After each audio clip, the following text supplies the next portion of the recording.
너 같은 애가 여기 왜 왔어? 솔직히 우리랑 안 어울리잖아. 여전히 거지 꼴이네. 42세 가정주부 한예린이 20년 만에 참석한 동창회에서 들은 첫마디였습니다. 고급스러운 레스토랑, 명품 가방을 든 친구들 사이에서 초라한 블라우스를 입은 예린은 투명 인간이 됐죠. 집에 돌아와 눈물 흘리는 며느리를 본 시어머니가 30년간 숨겨온 비밀을 꺼내 들었죠. 5조 재벌 명예회장의 한 통의 전화로 모든 것이 뒤집히기 시작했는데 과연 며느리를 무시한 그 여자들의 운명은 어떻게 될까요? 시청 전에 구독과 좋아요 꼭 부탁드립니다. 영상 제작에 큰 힘이 됩니다. 너 진짜 왔네? 솔직히 안 올 줄 알았는데. 박세라의 목소리가 VIP룸 전체에 울려 퍼졌습니다. 청담동 미슐랭 레스토랑 천장까지 닿을 듯한 샹들리에 아래 둥근 테이블이 놓여 있었죠. 한예리는 입구에서 멈춰 섰습니다. 42세, 두 아이의 엄마, 평범한 가정주부. 20년 만에 다시 만난 고등학교 동창들은 모두 명품으로 치장하고 있었습니다. 예린아, 여기 앉아. 구석자리 비었어. 누군가 손짓했지만 그 목소리엔 따뜻함이 없었습니다. 예린은 마트에서 할인받아 산 베이지색 블라우스 자락을 만지작거렸어요. 10년 된 검은색 핸드백이 갑자기 너무 낡아 보였죠. 테이블 위엔 이미 샴페인 잔들이 놓여 있었고 여자들은 하나같이 반짝이는 주얼리를 걸치고 있었습니다. 애들아, 오늘 내가 다 쏠 테니까 마음껏 먹어. 박세라가 에르메스 버킨백을 의자 옆에 내려놓으며 말했습니다. 검은색 가죽에 금색 잠금 장치가 조명을 받아 빛났어요. 세라는 샤넬 트위드 재킷에 구찌 선글라스를 머리에 올린 채 여왕처럼 자리에 앉았죠. 다른 동창들이 박수를 쳤습니다. 세라야, 역시 너는 달라. 20년 전이나 지금이나 여전히 센터야. 당연하지. 요즘 바빠 죽겠어. 남편이 글로벌 테크 부사장이라 파티며 모임이며 정신없거든. 예리는 조용히 물잔을 들었습니다. 입술이 바짝 말랐어요. 웨이터가 첫 번째 코스 요리를 가져왔죠. 프랑스산 푸아그라에 트러플이 올려진 에피타이저였습니다. 예리는 포크를 드는 법도 조심스러웠어요. 다들 남편은 뭐해? 나부터 얘기할게. 우리 남편 연봉이 작년에 2억 넘었어. 세라가 와인을 한 모금 마시며 화제를 던졌습니다. 동창들이 하나둘 자기 남편 이야기를 시작했죠. 의사, 변호사, 대기업 임원. 예린의 심장이 빠르게 뛰었습니다. 차례가 점점 다가왔어요. 예린이 너는? 남편 뭐 하시는데? 세라의 시선이 예린에게 꽂혔습니다. 테이블의 모든 눈이 예린을 향했죠. 예린은 숨을 깊게 들이마셨습니다. 우리 남편은 중소기업에 다니는데 대리야. 순간 테이블이 조용해졌습니다. 누군가 와인 잔을 내려놓는 소리만 또렷하게 들렸어요. 세라가 눈썹을 치켜 올렸죠. 아, 대리. 요즘 대리 월급으로 살기 힘들겠다. 애들 키우기도 빠듯하지? 아니, 괜찮아. 우리는 예린의 목소리가 작아졌습니다. 세라가 다른 친구에게 눈짓을 보냈어요. 우리가 예린이 좀 챙겨줘야겠어. 동창인데 어려우면 서로 도와야지. 공개적인 동정이었습니다. 예린의 얼굴이 화끈거렸어요. 다른 동창들은 고개를 끄덕이며 안쓰러운 표정을 지었죠. 하지만 그 눈빛엔 진짜 걱정이 아니라 우월감이 담겨 있었습니다. 식사가 끝나갈 무렵 예린은 화장실로 향했습니다. 복도를 걷다가 뒤에서 들려오는 목소리에 멈춰 섰어요. VIP룸 문틈으로 새어나오는 대화였죠. 예린이 진짜 쪼들리나 봐. 블라우스 봤어? 시장표 같던데. 그래도 우리랑 똑같이 동창회비는 내야 하잖아. 10만 원이면 예린이한테 큰 돈일 텐데. 웃음소리가 터졌습니다. 예린은 화장실 문을 열고 들어가 거울 앞에 섰어요. 눈가가 붉어졌죠. 수도꼭지를 틀어 찬물로 얼굴을 씻었습니다. 거울 속에 자신이 초라해 보였어요. 집으로 돌아가는 택시 안에서 예린은 창밖을 바라봤습니다. 청담동의 화려한 네온 사인들이 스쳐 지나갔죠. 핸드폰이 울렸어요. 동창의 단톡방이었습니다. 사진이 여러 장 올라왔죠. 모두가 함께 찍은 단체 사진들. 하지만 예린은 한 장에도 없었습니다. 누군가 화장실 간 사이에 찍은 거였어요. 오늘 너무 즐거웠어. 역시 우리는 20년이 지나도 변함없네. 메시지가 줄줄이 올라왔습니다. 예린은 핸드폰을 잠갔어요. 창밖의 불빛들이 눈물에 번졌습니다. 집 앞에 도착했을 때는 밤 11시였습니다. 현관문을 열자 거실 불이 켜져 있었어요. 시어머니 정소희가 소파에 앉아 있었죠. 예린아, 왔니? 동창이 어땠어? 재미있었어요, 어머니. 예린은 억지로 미소를 지었습니다. 하지만 목소리가 떨렸어요. 시어머니의 눈빛이 예리해졌죠. 68세의 나이에도 정소희의 눈은 날카로웠습니다. 얼굴이 왜 그래? 울었어? 아니에요. 그냥 오랜만에 만나서 감격해서요. 예린은 황급히 방으로 들어갔습니다. 문을 닫고 침대에 쓰러졌어요. 베개에 얼굴을 묻었죠. 20년 만의 재회가 이렇게 쓰라릴 줄은 몰랐습니다. 명품 가방 하나, 남편 직함 하나로 사람이 평가받는 게 이렇게 비참한 일인 줄 몰랐어요. 핸드폰이 다시 울렸습니다. 세라에게서 온 개인 메시지였죠. 예린아, 오늘 와줘서 고마워. 솔직히 내가 올까 걱정했는데 다음 모임도 꼭 와. 우리가 챙겨줄게. 예린은 핸드폰을 던져버리고 싶었습니다. 챙겨준다는 말 속에 숨은 무시와 동정이 너무 명확했어요. 하지만 어쩔 수 없었죠. 거절하면 더 초라해 보일 것 같았습니다. 그날 밤 예린은 잠들지 못했습니다. 천장을 바라보며 생각했어요. 왜 돈이 없다는 이유만으로 이렇게 무시당해야 하는지, 왜 평범하게 사는 게 부끄러운 일이 되어버렸는지. 눈물이 베개를 적셨습니다. 예린아, 다음 주 내 생일인 거 알지? 압구정 프라이빗 라운지에서 파티할 거야. 꼭 와.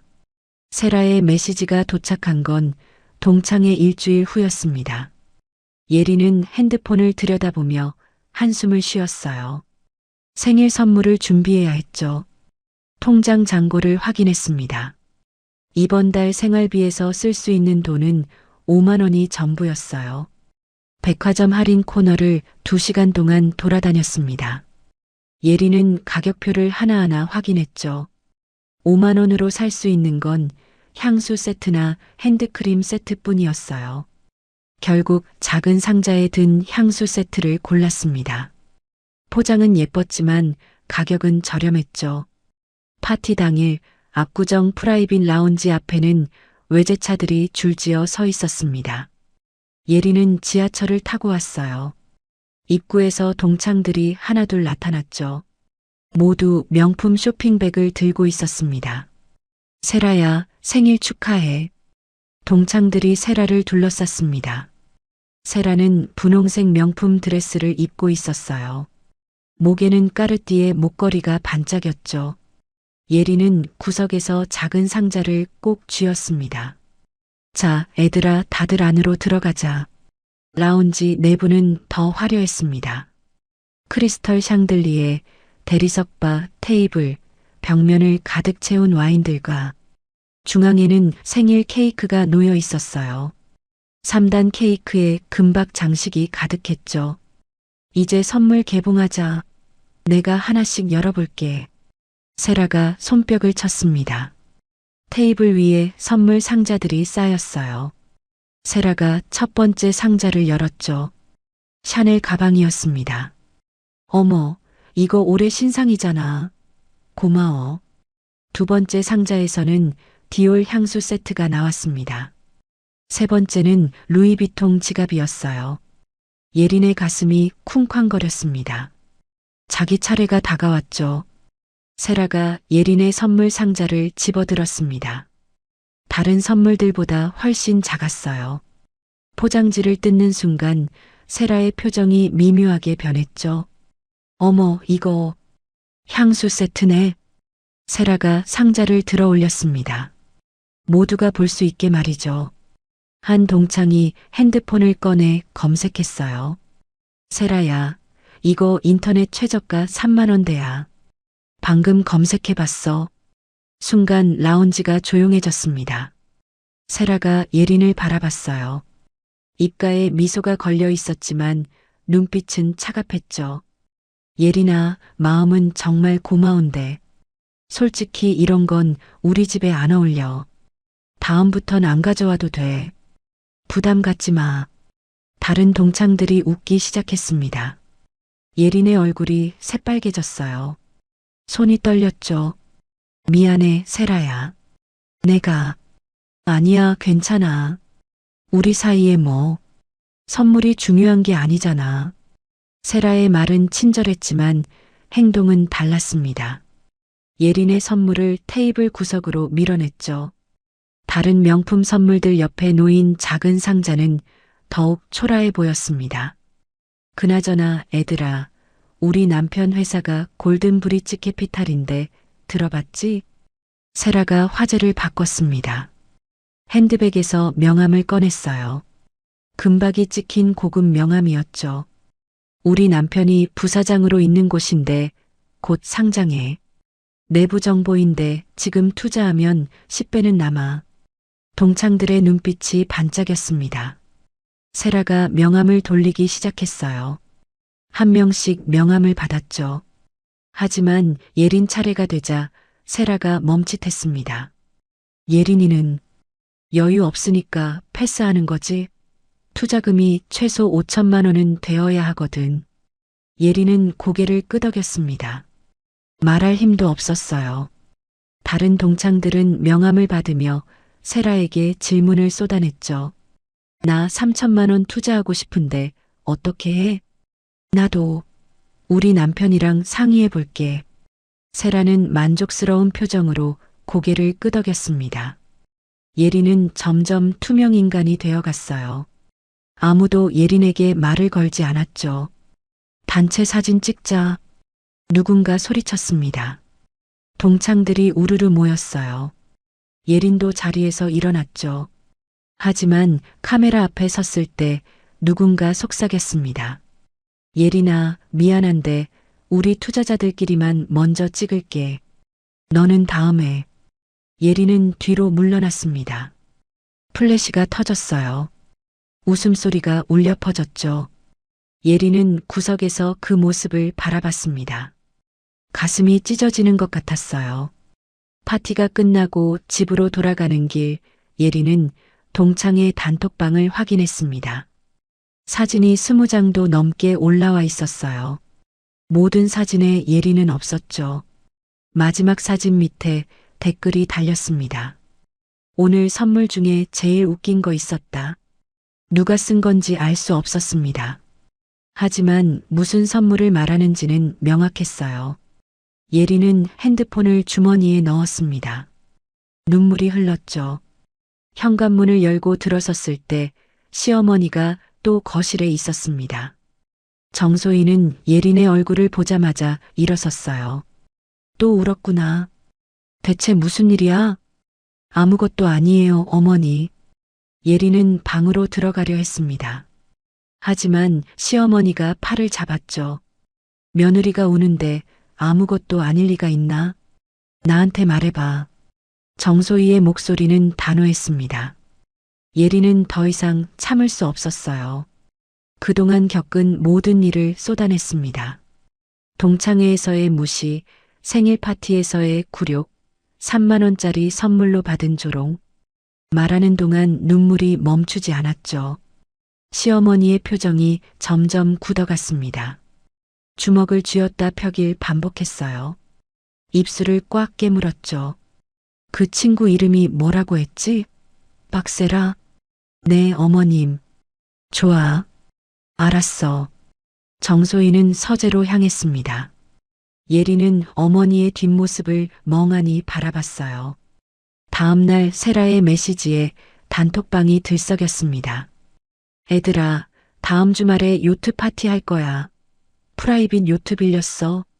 예리는 핸드폰을 내려다보며 망설였어요. 또 가야 하나? 하지만 거절할 용기가 없었죠. 예린이도 꼭 와. 바다 구경이라도 해야지. 세라가 예린을 직접 태그했습니다. 다른 동창들도 맞장구를 쳤어요. 그래, 예린아. 기분 전환도 할 겸 와. 예린은 알고 있었습니다. 그들의 친절은 진심이 아니라는 것을요. 하지만 거절하면 뒤에서 더 욕먹을 게 뻔했어요. 요트 파티 당일 바다는 햇살로 반짝였습니다.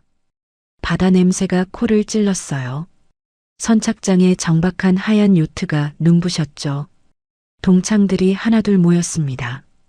구찌 선글라스, 샤넬 비치백, 에르메스 샌들. 모두가 명품 옷을 입고 있었어요. 예리는 대형마트에서 산 흰색면 원피스를 입었습니다. 선글라스도 없었죠. 머리는 간단히 묶었고 신발은 평범한 샌들이었어요. 어머, 예린이 왔네. 그 옷 시원해 보인다.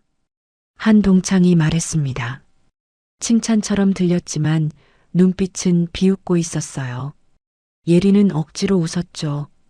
요트에 오르자 갑판 위에 테이블이 차려져 있었습니다. 샴페인, 굴, 랍스터. 요트가 천천히 움직이기 시작했습니다. 파도가 부서지는 소리, 갈매기 울음소리. 동창들은 샴페인 잔을 들고 갑판 여기저기서 사진을 찍었어요. 예리는 구석 자리에 앉았죠. 얘들아, 모두 어디에 살아? 세라가 샴페인을 한 모금 마시며 입을 열었습니다. 모두의 시선이 세라에게 모였어요. 나는 강남 펜트하우스 아는 사람? 인테리어 비용만 3억 들었어. 대리석은 이탈리아산으로 다 깔았고. 우와, 3억? 그럼 집값은 얼마야? 20억 넘게 줬지. 근데 요즘 시세가 올라서 지금은 25억은 될 거야. 동창들이 감탄했습니다. 세라는 만족스러운 표정이었어요. 그리고 예린을 향해 고개를 돌렸죠. 예린이네는 어디 살아? 아파트지? 응, 전세야. 전세 보증금이 얼마였어? 2억 정도였어. 2억? 요즘 그 돈으로 서울에 전세가 있어? 어디쯤이야? 경기도 외곽이야. 아, 경기도. 출퇴근 힘들겠다. 남편 회사가 서울이면 2시간은 걸리겠네. 예리는 입술을 깨물었습니다. 다른 동창 하나가 끼어들었어요. 근데 예린이네 차는 못 타?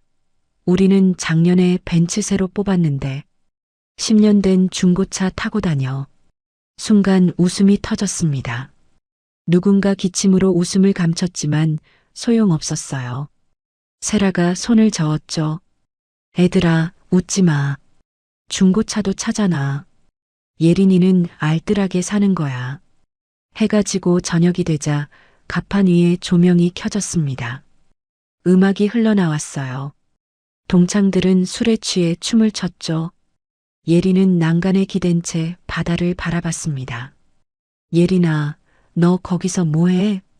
세라가 다가왔습니다. 샴페인 잔을 든 채였어요.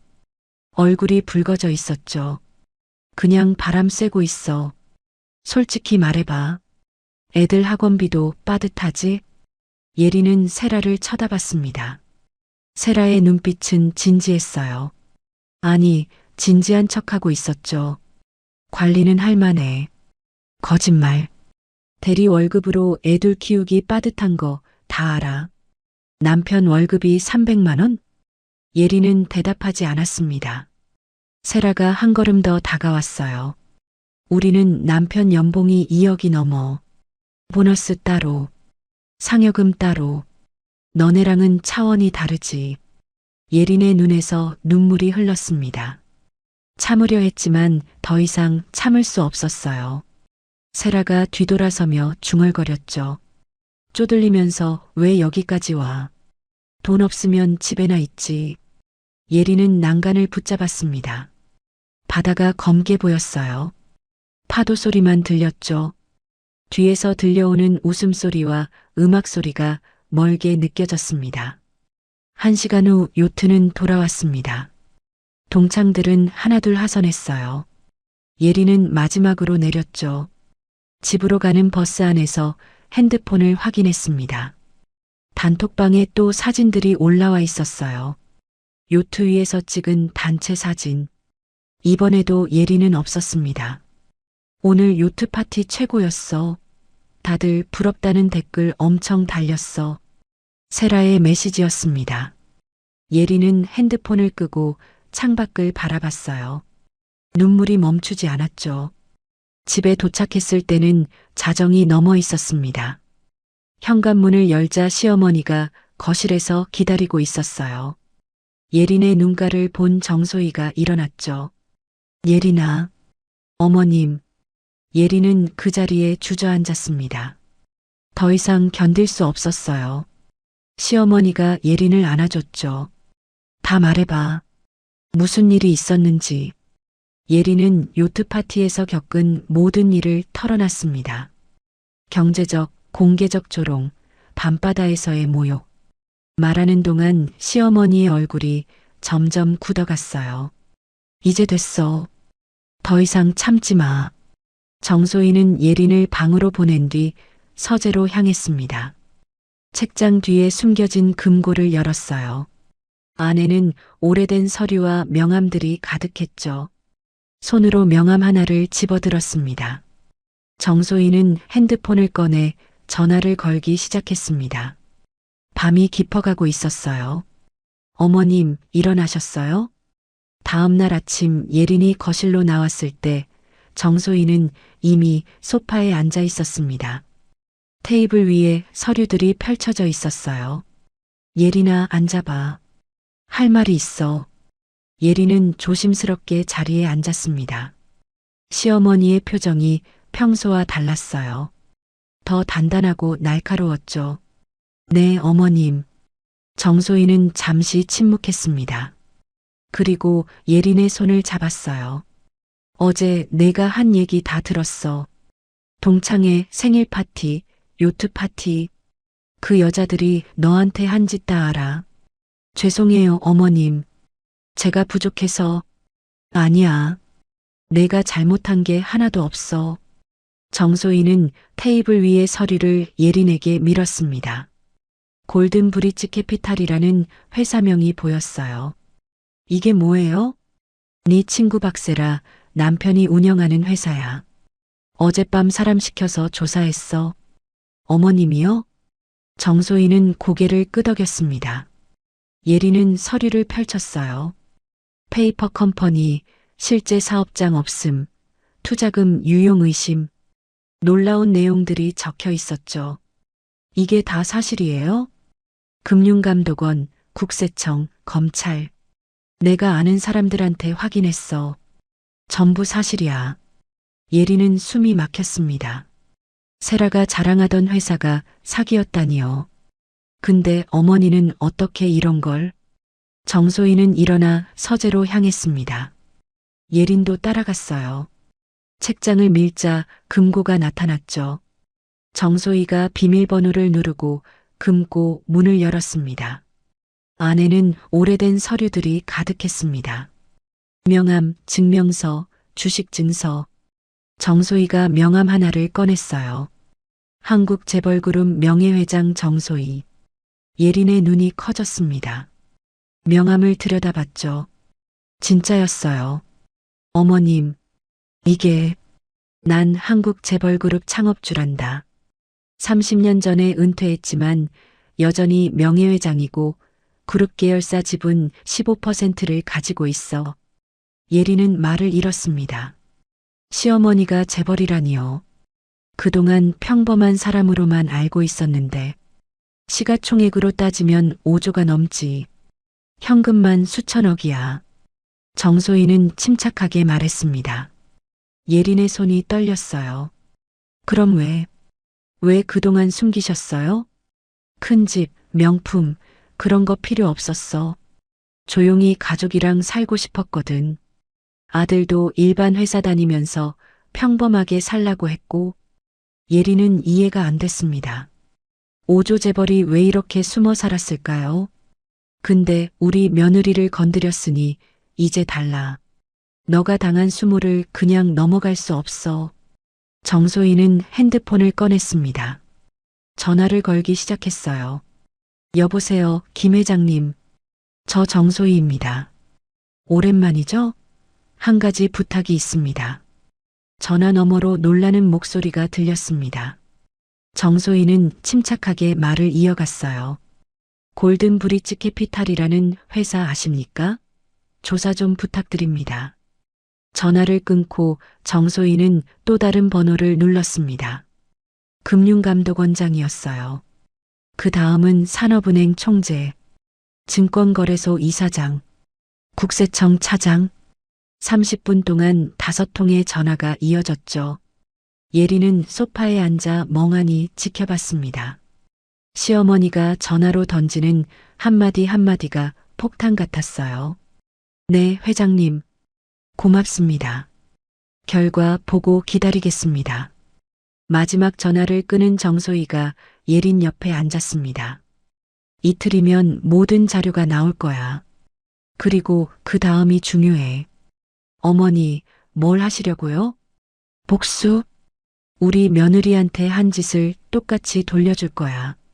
정소희의 눈빛은 단호했습니다. 예린은 가슴이 두근거렸어요. 이틀 후 택배가 도착했습니다. 두꺼운 서류 봉투였어요. 정소희가 뜯어보니 골든 브릿지 캐피탈 완전 분석 보고서였죠. 페이퍼 컴퍼니 확정, 실제 사무실 없음, 투자금으로 명품 구매, 해외여행, 고급 차량 구입, 폰지 사기 방식으로 운영, 투자금 횡령 의심, 세금 탈루 의심. 정소희는 보고서를 천천히 읽었습니다. 예린도 옆에서 함께 봤어요. 내용이 하나하나 충격적이었죠. 세란의 남편이 투자자들한테 받은 돈으로 롤스로이스 샀네. 억대 시계도 샀고. 예린은 분노가 치밀었습니다. 동창들이 투자했다던 돈이 전부 세란의 사치에 쓰였다니요. 어머님, 이제 어떻게 하실 거예요? 정소희는 미소를 지었습니다. 차갑지만 확신에 찬 미소였어요. 다음 모임이 언제야? 다음 달에 서울 시그니엘 최상층 레스토랑에서 모임 있어요. 좋아. 내가 직접 가서 보여주마. 진짜 부자가 뭔지. 정소희는 옷장을 열었습니다. 안쪽 깊은 곳에 보관된 옷들을 꺼냈어요. 빈티지 명품들이 가득했죠. 30년 전 재벌가 생활의 흔적들이었죠. 예린아, 너도 준비해야지. 정소희는 예린에게도 고급 의상을 골라줬습니다. 세련되지만 과하지 않은 옷들이었어요. 명품이 중요한 게 아니야. 태도가 중요해. 너는 당당하게만 서 있으면 돼. 예린은 고개를 끄덕였습니다. 가슴이 떨렸지만 이번엔 두려움이 아니었어요. 기대감이었죠. 정소희는 변호사, 회계사, 금융 전문가들을 차례로 만났습니다. 박세라와 골든 브릿지 캐피탈의 모든 불법 증거를 수집했어요. 검찰 고발 준비도 마쳤죠. 준비는 완벽했습니다. 예린아, 이리 와봐. 시그니엘 모임 일주일 전 정소희는 예린을 서재로 불렀습니다. 테이블 위에 서류들이 정리돼 있었어요. 어머니, 이게 다 뭐예요? 박세라를 무너뜨릴 모든 증거야. 금융감독원 조사 결과, 국세청 세무조사 예정 통보, 검찰 고발장 초안. 예린은 서류를 하나씩 넘겨봤습니다. 골든 브릿지 캐피탈의 범죄 내역이 세세하게 기록돼 있었어요. 투자자 명단도 있어. 동창 중에 3명이 투자했더라. 한 명당 5천만 원씩. 그럼 그 친구들은 어떻게 돼요? 정소희는 고개를 저었습니다. 피해자야. 돈 돌려받게 해줄 거야. 내가 변호사 소개해줬어. 집단 소송 준비 중이야. 예리는 안도했습니다. 아무리 자신을 무시했어도 동창들이 사기당한 건 안타까웠어요. 근데 박세라는 공범이야. 남편이 사기치는 거 알면서 투자 권유했으니까 얘는 용서 못해. 정소희의 눈빛이 차가워졌습니다. 예리는 고개를 끄덕였어요. 어머니, 제가 할 수 있는 게 있을까요? 넌 그냥 당당하게 서 있으면 돼. 나머지는 내가 다 할 거야. 정소희는 옷장을 다시 열었습니다. 30년 전 입었던 명품 트위드 재킷을 꺼냈어요. 베이지색 재킷에 금빛 단추가 달려 있었죠. 이거 입을 거야. 빈티지 명품인데 지금 가격으로 3천만 원은 넘어. 예리는 깜짝 놀랐습니다. 옷 한 벌이 3천만 원이라니요. 정소희는 침착하게 준비했습니다. 까르띠에 다이아몬드 목걸이와 귀걸이 세트도 꺼냈어요. 반짝이는 다이아몬드가 조명을 받아 빛났죠. 예린아, 너한테도 줄 게 있어. 정소희는 작은 상자를 내밀었습니다. 예린이 열어보니 진주 목걸이가 들어있었어요. 이건 내가 40년 전에 받은 거야. 천연 진주인데 하나에 500만 원씩 해. 20개니까 1억이야. 예리는 손이 떨렸습니다. 1억짜리 목걸이를요? 받아. 며느리 거야. 당당하게 걸고 가. 예리는 목걸이를 받았습니다. 무게가 느껴졌어요. 금전적 무게가 아니라 의미의 무게였죠. 모임 사흘 전 정소희는 변호사 사무실을 방문했습니다. 30년 지기 변호사 김준혁이었어요. 회장님, 오랜만입니다. 이번 사건 자료 다 정리했습니다. 김 변호사는 파일을 건넸습니다. 정소희가 펼쳐봤어요. 검찰 고발은 언제 들어가나? 모임 다음 날 오전으로 예정돼 있습니다. 증거가 확실해서 바로 수사 들어갈 겁니다. 좋아. 출국 금지는 내일부터 발효됩니다. 박세라 남편은 이미 해외 도피 시도했다가 공항에서 막혔습니다. 정소희는 만족스럽게 고개를 끄덕였습니다. 피해자들 소송은 투자자 명단 확보했고 5명이 소송 동참하기로 했습니다. 예상 피해액은 2억 5천만 원입니다. 국세청 세무조사는 모임 당일 오후에 들어갑니다. 탈세 혐의 충분합니다. 완벽했습니다. 정소희는 변호사 사무실을 나서며 예린에게 전화를 걸었어요. 예린아, 준비 다 됐어. 모임날 나랑 같이 가자. 네, 어머니. 당당하게 입고 가. 너가 부끄러워할 이유 하나도 없어. 알겠어요. 전화를 끊고 정소희는 차에 올랐습니다. 창밖으로 서울 야경이 펼쳐졌어요. 30년 만에 다시 싸우는 기분이었죠. 모임 전날 밤 정소희는 예린과 함께 옷을 준비했습니다. 예린아, 내일은 네 인생의 전환점이 될 거야. 네. 어머님, 떨리네요. 당연한 거야. 하지만 당당해야 해. 우리가 잘못한 게 없잖아. 예린은 고개를 끄덕였습니다. 정소희가 예린의 손을 잡았어요. 명품이 사람을 만드는 게 아니야. 사람이 명품이어야지. 너는 내면에 이미 명품이 있어. 예린의 눈에 눈물이 고였습니다. 이번엔 슬픔의 눈물이 아니었어요. 감사의 눈물이었죠. 그날 밤 예린은 잠들기 전 거울을 봤습니다. 진주 목걸이를 걸어봤어요. 어울렸죠. 처음으로 자신이 아름답다고 느꼈습니다. 다음 날 아침 정소희와 예린은 일찍 일어났습니다. 차분하게 준비를 시작했어요. 메이크업도 하고 머리도 단정하게 정리했죠. 준비 완료야. 출발하자. 차가 시그니에를 향해 출발했습니다. 서울 롯데타워가 점점 가까워졌어요. 예린의 가슴이 두근거렸죠. 어머니, 정말 괜찮을까요? 괜찮아. 아니, 괜찮은 정도가 아니야. 완벽할 거야. 정소희의 목소리는 확신에 차 있었습니다. 예린도 용기를 냈어요. 시그니엘 최상층. 오늘 그곳에서 모든 게 바뀔 것입니다. 애들아, 다들 왔네.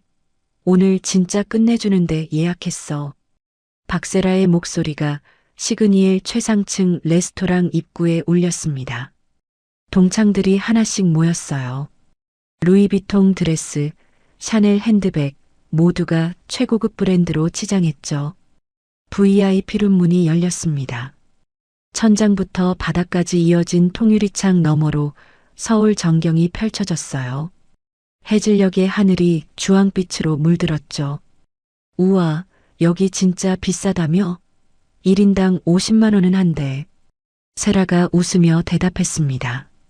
오늘도 내가 쏠게. 걱정 마. 동창들이 자리에 앉았습니다. 그때 문이 다시 열렸어요. 한혜린이 들어섰죠. 그리고 그 뒤로 정소희가 따라 들어왔습니다. 순간 실내가 조용해졌습니다. 정소희의 존재감이 압도적이었어요.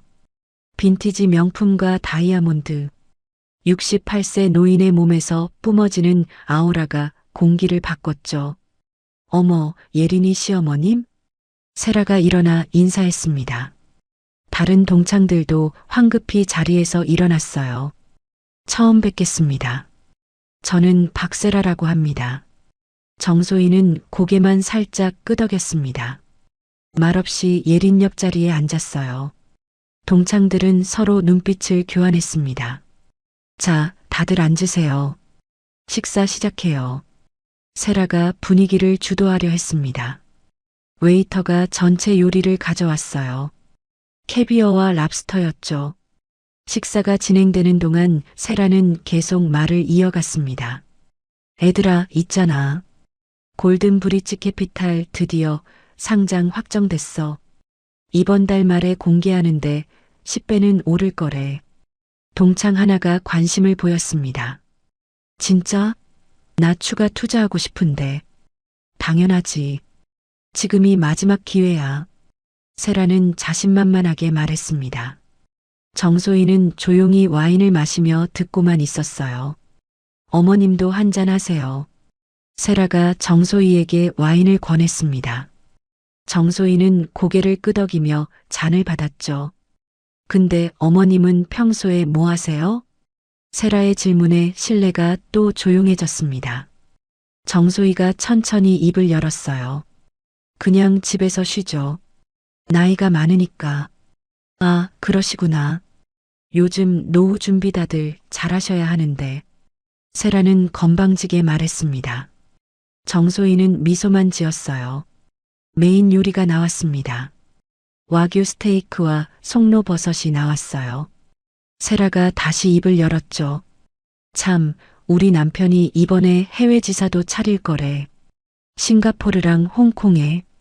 동창들이 감탄했습니다. 세라는 더욱 신이 났어요. 투자 안 한 사람 있어? 마지막으로 기회 줄게. 5천만 원만 넣어도 5억은 되거든. 정소희가 포크를 내려놓았습니다. 천천히 고개를 들어 세라를 바라봤어요. 골든 브릿지 캐피탈이요? 네, 어머님. 들어보셨어요? 들어봤죠. 페이퍼 컴퍼니 아닌가요? 순간 세라의 얼굴이 굳었습니다. 다른 동창들도 숨을 죽였어요. 예, 페이퍼 컴퍼니요? 무슨 말씀이세요? 실제 사업장도 없고 투자금으로 명품 사고 해외여행 다니셨던데요. 세라의 얼굴이 하얗게 변했습니다. 손이 떨리기 시작했어요. 어머님, 그게 무슨... 정소희는 핸드백에서 서류 뭉치를 꺼냈습니다. 테이블 위에 펼쳤어요. 골든 브릿지 캐피탈 완전 분석 보고서, 금융감독원 조사 결과, 국세청 세무조사 통보서. 동창들이 서류를 들여다봤습니다. 얼굴이 하나둘 창백해졌죠. 투자금 총 15억 원 중 실제 사업 투자는 제로. 전액 개인 사치의 사용, 롤스로이스 구매, 억대 시계 구매, 해외 명품 쇼핑. 세라가 일어섰습니다. 목소리가 떨렸어요. 어머님은 대체 누구세요? 어떻게 이런 걸? 정소희는 침착하게 핸드백에서 명함을 꺼냈습니다. 테이블 중앙에 놓았어요. 한국재벌그룹 명예회장 정소희. 신뢰가 얼어붙었습니다. 동창들이 명함을 쳐다봤어요. 누군가 핸드폰으로 검색하기 시작했죠. 헐, 진짜야. 한국재벌그룹 창업주. 세라의 다리에 힘이 풀렸습니다. 의자에 주저앉았어요. 저는 30년 전에 은퇴했지만 여전히 명예회장입니다. 그룹 계열사 지분 15% 보유하고 있고요. 정소희는 계속 말했습니다. 금융감독원장, 산업은행 총재, 증권거래소 이사장. 다 제 전화 한 통이면 움직이는 사람들이죠. 동창 하나가 떨리는 목소리로 물었습니다. 그럼 우리가 투자한 돈은요? 사기입니다. 먼저 투자한 사람한테 나중 투자금으로 배당 주는 방식이에요. 세라가 손을 내밀었습니다. 회장님, 오해세요. 우리 남편이. 오해 아닙니다. 검찰 고발 이미 들어갔어요. 내일 오전에 수사 시작됩니다. 세라가 무릎을 꿇었습니다. 눈물이 흘렀어요. 죄송합니다. 정말 죄송합니다. 제가 몰랐어요. 몰랐다고요? 투자 권유하면서 수수료 받은 거 다 알고 있습니다. 공범이에요. 동창들이 세라를 노려봤습니다. 배신감에 얼굴이 일그러졌어요. 세라야, 너 우리한테 사기친 거야? 나 5천만 원이나 넣었어. 어떻게 할 거야? 세라는 대답하지 못했습니다. 그저 울기만 했죠. 정소희가 다시 입을 열었습니다. 남편분 출국 금지 이미 됐어요. 어제 공항에서 막혔죠. 내일 구속영장 청구될 겁니다. 세라가 바닥에 엎드렸습니다.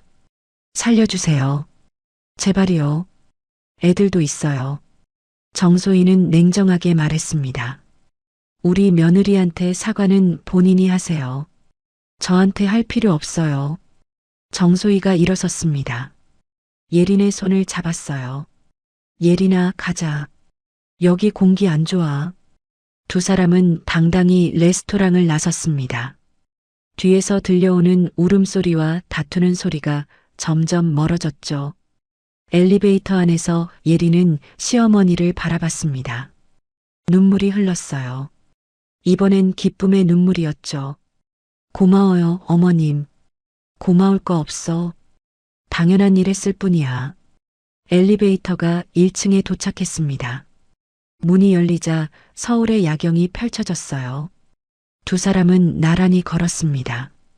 회장님, 잠깐만요. 제발 한 번만 들어주세요. 시그니엘을 나서던 정소희와 예린을 세라가 쫓아왔습니다. 눈물 범벅이 된 얼굴로 두 사람 앞을 막아섰어요. 비키세요. 할 말 없어요. 정소희는 차갑게 말했습니다. 세라가 정소희 앞에 무릎을 꿇었죠. 정말 몰랐어요. 남편이 사업한다고만 했지 사기인 줄 몰랐어요. 거짓말. 투자자 명단 보니까 당신 명의 계좌로 수수료 들어왔던데요. 한 건당 500만 원씩. 세라는 대답하지 못했습니다. 정소희가 계속 말했어요. 동창들 투자시킬 때마다 돈 받았죠. 총 2천만 원. 그것도 증거 다 있어요. 주변 사람들이 쳐다보기 시작했습니다. 세라는 바닥에 주저앉았어요. 살려주세요. 애들 생각해서라도. 정소희는 고개를 저었습니다. 애들 생각했으면 사기 공범 안 했겠죠. 이제 법이 판단할 겁니다. 정소희와 예린은 세라를 지나쳐 주차장으로 향했습니다. 뒤에서 들려오는 세라의 울음소리가 메아리 쳤죠. 차 안에서 예린은 창밖을 바라봤습니다. 복잡한 감정이 밀려왔어요. 어머니, 이게 맞는 걸까요? 맞아.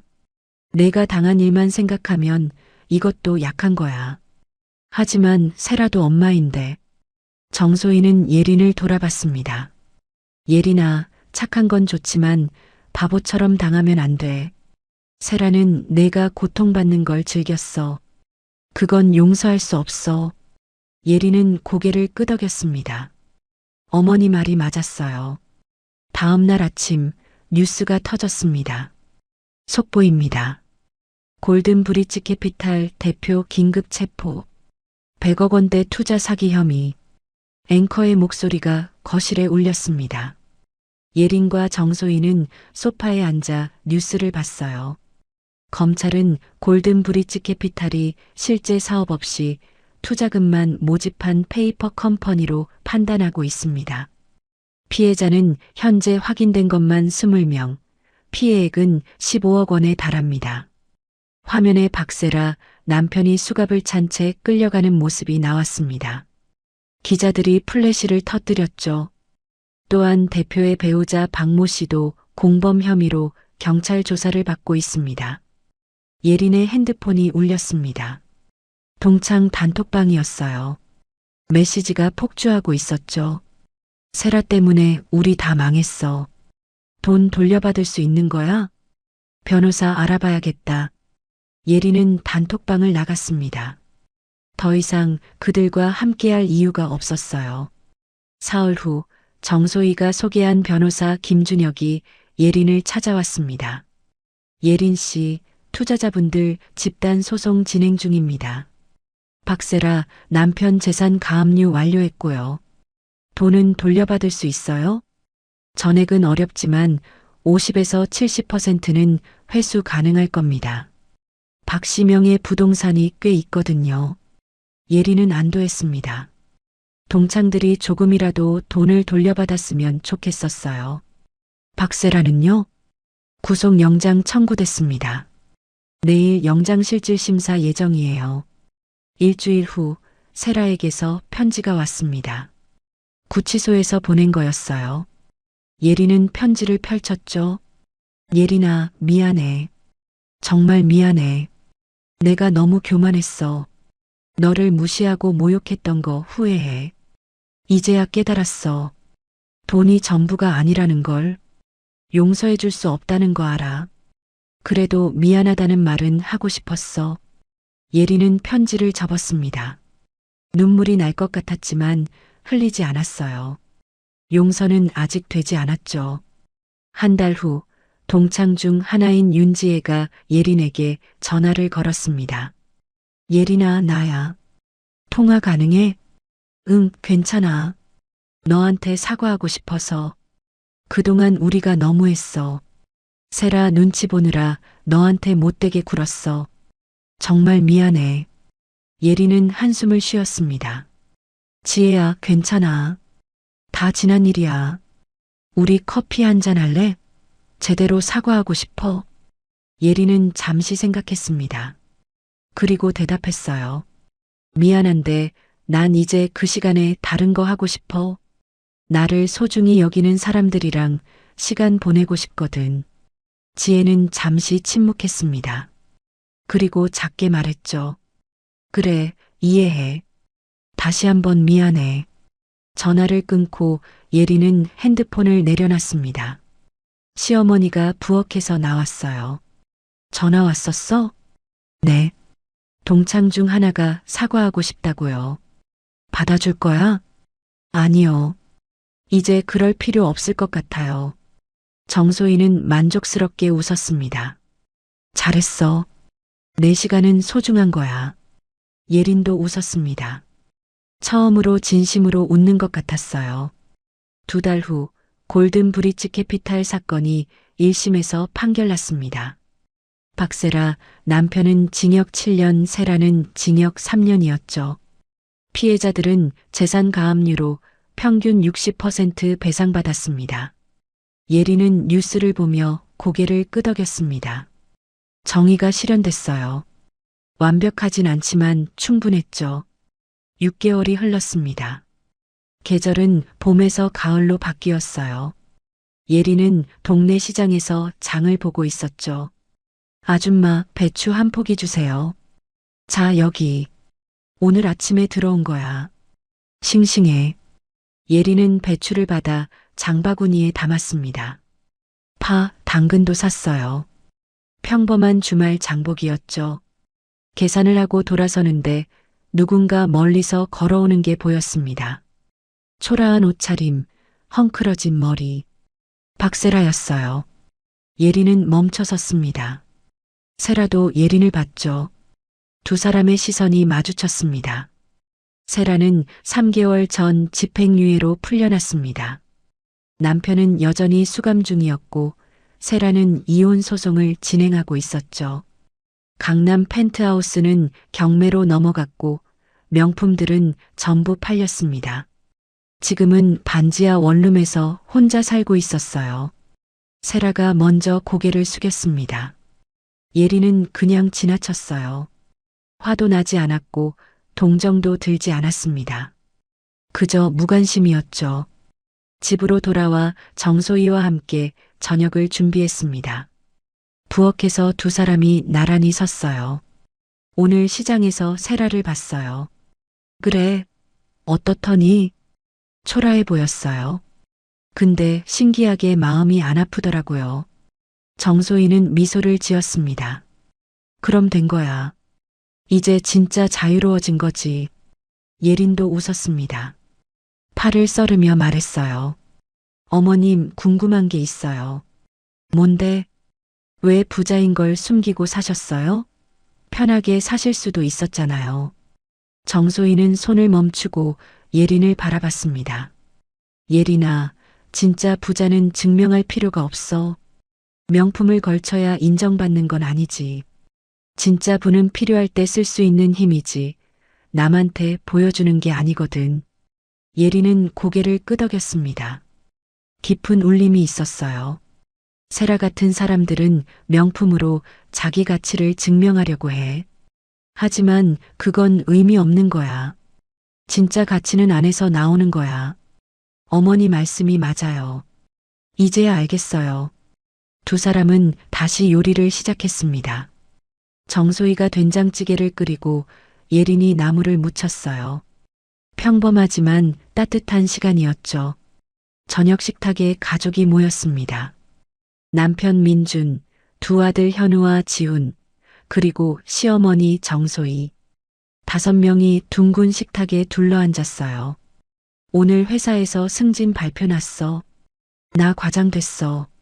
남편이 조심스럽게 말했습니다. 예린의 얼굴이 환해졌어요. 정말 축하해. 할머니, 아빠 과장 됐대요. 지훈이 신나게 말했습니다. 정소희가 손자를 쓰다듬으며 웃었어요. 우리 아들 잘했네. 축하해. 민주는 수줍게 웃었습니다. 대리에서 과장. 작은 승진이었지만 가족에겐 큰 기쁨이었어요. 식사를 하며 현우가 물었습니다. 엄마, 친구가 우리 할머니가 진짜 재벌이래. 맞아? 예린은 정소희를 쳐다봤습니다. 정소희가 미소 지으며 대답했어요. 재벌이 뭔지 아니? 돈 많은 사람이요. 그럼 할머니는 재벌이 맞네. 우와, 그럼 우리 부자예요? 정소희는 현우의 손을 잡았습니다. 부자는 돈이 많다고 되는 게 아니야. 서로 사랑하고 아끼는 게 진짜 부자야. 현우는 고개를 갸웃했습니다. 아직 어려서 이해하기 힘들었죠. 하지만 언젠가는 알게 될 겁니다. 식사 후 예린과 정소희는 함께 설거지를 했습니다. 창밖으로 저녁 노을이 보였어요. 어머님 행복해요. 진짜로. 나도 행복해. 내가 웃으니까. 예린의 눈에 눈물이 고였습니다. 이번엔 슬픔도 분노도 아닌 순수한 감사의 눈물이었어요. 일주일 후 예린은 자원봉사센터에 등록했습니다. 독거노인 도시락 배달 봉사였어요. 매주 화요일과 목요일 예린은 동네 어르신들을 찾아갔죠. 할머니, 도시락 가져왔어요. 어머, 고맙네. 들어와서 차라도 한잔해. 예린은 할머니와 차를 마시며 이야기를 나눴습니다. 한 달 후 정소희가 예린에게 제안했습니다. 예린아, 장학재단 하나 만들까 해. 너 이름으로. 제 이름으로요? 응. 어려운 환경의 학생들 지원하는 거야. 너가 겪은 일을 다른 사람들은 겪지 않게. 예리는 감동받았습니다. 눈물이 흘렀어요. 어머니, 정말 그래도 돼요? 당연하지. 돈은 쓰라고 있는 거야. 필요한 곳에 써야지. 한 달 후에 예린장학재단이 설립됐습니다. 첫 해에 10명의 학생을 지원했어요. 예리는 직접 학생들을 만나고 격려했죠.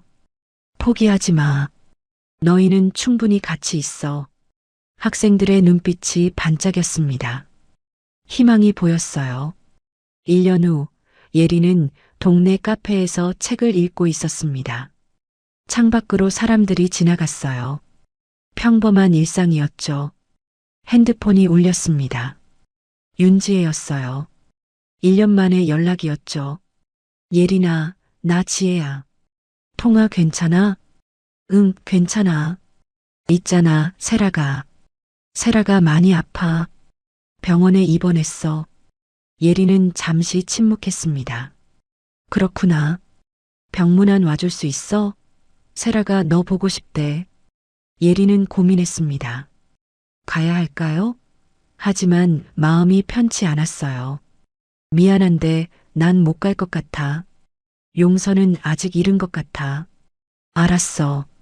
이해해. 전화를 끊고 예리는 다시 책을 펼쳤습니다. 용서는 시간이 필요했어요. 아직은 아니었죠. 저녁 가족이 모여 식사를 했습니다. 김치찌개, 된장국, 나물 반찬. 소박한 상이었지만 마음은 풍요로웠어요. 지훈이 말했습니다. 엄마, 우리 집이 제일 좋아. 왜? 다른 집은 엄마 아빠가 바쁜데 우리는 엄마 아빠랑 맨날 같이 밥 먹잖아. 예리는 지훈을 안아줬습니다. 아이의 말이 가슴에 와닿았어요. 정소희가 말했습니다. 화려하지는 않지만 평온하고 부유하지는 않지만 풍요롭지. 예리는 고개를 끄덕였습니다. 바로 그거였어요. 다음 날 아침 시장에 다시 갔습니다. 익숙한 골목, 익숙한 상인들. 예리는 웃으며 장을 봤어요. 아줌마, 오늘도 왔네. 네, 저녁 준비해야죠. 참 부지런해. 요즘 젊은 사람들은 다 배달만 시키는데 가족이랑 같이 먹으면 더 맛있잖아요. 상인이 웃으며 팔을 덤으로 줬습니다. 예리는 감사하다고 인사했어요. 집으로 돌아가는 길, 하늘이 맑았습니다. 예리는 장바구니를 들고 걸었어요. 발걸음이 가벼웠죠. 문을 열고 들어서자 정소희가 거실에 있었습니다. 어머님, 시장 다녀왔어요. 오늘 저녁은 뭐 할 거야? 불고기 할까 해요. 지훈이가 좋아하잖아요. 좋지. 내가 도와줄게. 두 사람은 부엌으로 향했습니다. 나란히 서서 요리를 시작했어요. 창밖으로 햇살이 들어왔죠. 이것이 진짜 부자의 삶이었습니다. 화려하지 않지만 따뜻했고 부유하지 않지만 풍요로웠어요.